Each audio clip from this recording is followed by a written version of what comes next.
ما jirtaa wax caqabado inta diibinaysa qumbaha ama wax ka yaabiyo alla kulantay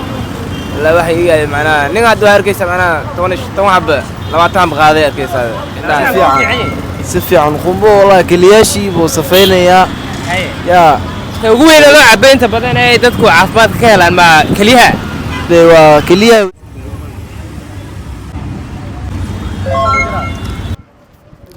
laga soo bilaabo xaafadaha ilaa suuqa waxaa lagu iibinayaa khudaar ay nooc magaalada Muqdisho maanta waxaan ku sugannahay magaalada Muqdisho muuqaalkan wuxuu ku saabsan yahay cuntooyinka wadooyinka magaalada Muqdisho marka imika halkan waxaa lagu sameynayaa ama lagu cunayaa baalka loo yaqaan qumbaha marka qumbaha hore u tijaabiyay laakiin maanta waan tijaabinayaa halkan Cabdiqani ayaa tijaabinaya marka Cabdiqani isaga ma malayn inuu tijaabiyay marka Muqdisho qumbaha aad iyo aad baa laga cunaa taas tayba hayri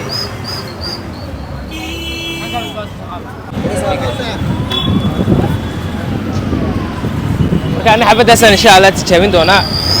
waan cun doona saaxibo wa fiicantahay ما شاء الله في عنا الحمد لله جزاك الله ما شاء الله سفي عن قنبو والله كلياشي بو صفينيا يا ugu weyn loo cabay inta badan ay dadku caafimaad ka helaan ma kaliyaha waa kaliyaha weeyande faa'iidooyin kale ma leeyahay waka uu leeyahay dinkiiba haye in badan buu leeyahay caafimaad baa ugu jira geedka asxaabtada YouTube-ka ku xidhan maxaa leedahay asxaabta waxaan leeyahay qumbo hadoo aysan idin bixayninba asxaabta halka idin joogto u dirsada idin keenaanba ma ogtahay inay dadxaan ka sii qaado halkiisa geeyaan waa nugsoonahay si fiican inta nabxay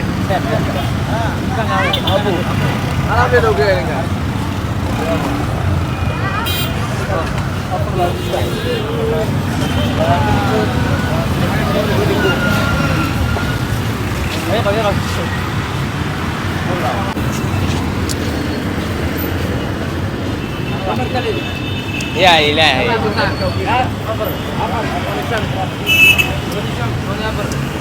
عبد الغنو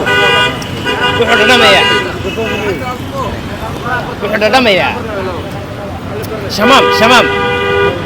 والله أكو عليه بالله بعد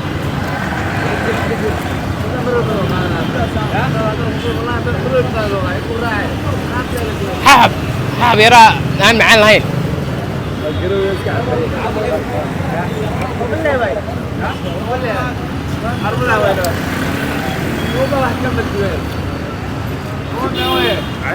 برتيخ وين برتيخ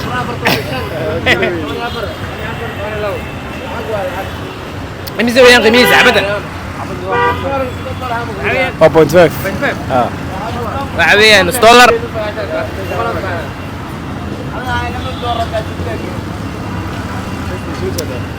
قنبوع wadamada Asia qumba aad iyo aad baa loo cabaa Soomaaliyana aad baa loo cabaa baalkan waxaad arkaysaa dadka suuqa maraya oo ag taagan dadka iibinaya cuntooyinka streetka ku iibinaya ka cabaya qumbaha ma sha Allah tabarakallah صاحب بالك على لعبه wax faahfaahin naga sii qumba saab dhawr xanuunka iyo macnaa kaliya marne la muuqalaan uroon saab qumba waxyaabaha dadku aad ugu jecel yihiin maxaa kamid ah qumbahan waxa uu ka yaabiyay oo dadku ku jecel yihiin maxaa kamid ah qumba macnaa dhawr xanuun sidaad ku xanuunay عداس ستح برلي ستح ما عبده بس دريمس صاحبنا بس دريمس اه والله انت لك بل قناعسين ku jirtay qanacsigiisa والله جويد اوكي والله قناعسي waa ka socda laakiin habeenka kashadan maalintii ma ana xabada bad wala habeenka laakiin ilaa 4 saac min 6 saac ayo kulka meesha ma ana jaama bulshada ma jirtaa wax caqabado inta diibinaysa qumbaha ama wax ka yaabiyo alla kulantay la wax iga macnaa nin aad arkaysa macnaa 10 xabba 20 qaaday arkaysa aa wallahi 20 soo kala guriga kulluwada 20 loo jira loo sii diyaariyo macnaa tubooyinka loo trigo loo diyaariyo gaari loo saara ma sha Allah iska bada laakiin istaagi ku cabaan iskaablo istaagi ka baa macnaa inay madaxda macnaa gaariga way ma saacay maxmire meeshan maxaa la goobta imkaan joogno goobta waxa laga reerkiisa badan inta daawadaan إن الهي نوجي نكاس والله هذه وسلام صاحبتي معنا عليه قطن كوي ما تاني قبطان لمرافر لمرافر أنا كان لمرافر وقتها أو ما صدق ولا marka qumbaha marka biyaha ka dhamayso waa lagu kala jabinayaa ma daashay waa la kala goynayaa waxa jirta qayb hoose oo la cunayo marka qaybtaan waan eegi doonaa insha Allah imika waa la kala goynayaa marka waxa jirta qayb dhexda ku jirta oo la cuno arasha nikaan fasaha u gudub ayelesa ma lagu mashaqto kunoo la dilay takoode marka imika qaybta dhaxaa soo baxday qaybta dhaxana waan cuni doonaa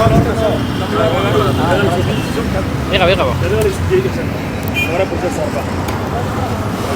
intiin ku cunay maday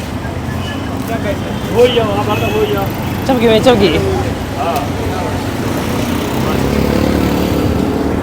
marka caadi waxay marka biyaha laga cabo saasa loo kala goynayaa marka qaybtan ayaa soo baxaysa bismillah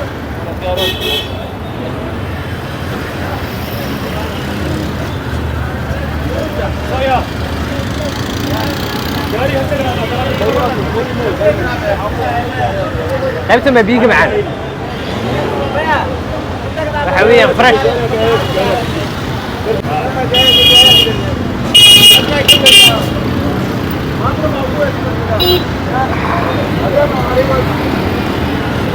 dadka qaar inta way ka tagaan markay biyaha ka cabaan inta way ka tagaan laakiin inta waxaan malaynayaa intay ku fiican tahay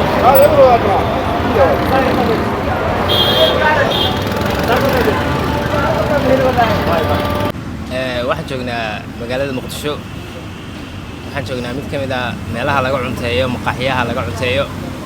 marka Muqdisho aroortii iyo duhurkii iyo habeenkii dadka qaar baa jecel inay ku cunteeyaan baashta loo yaqaan cambuulada oo nimanka afka ku hayay marka cambuuladii waa tan saaxiibayaal marka cambuuladu waxay ka kooban tahay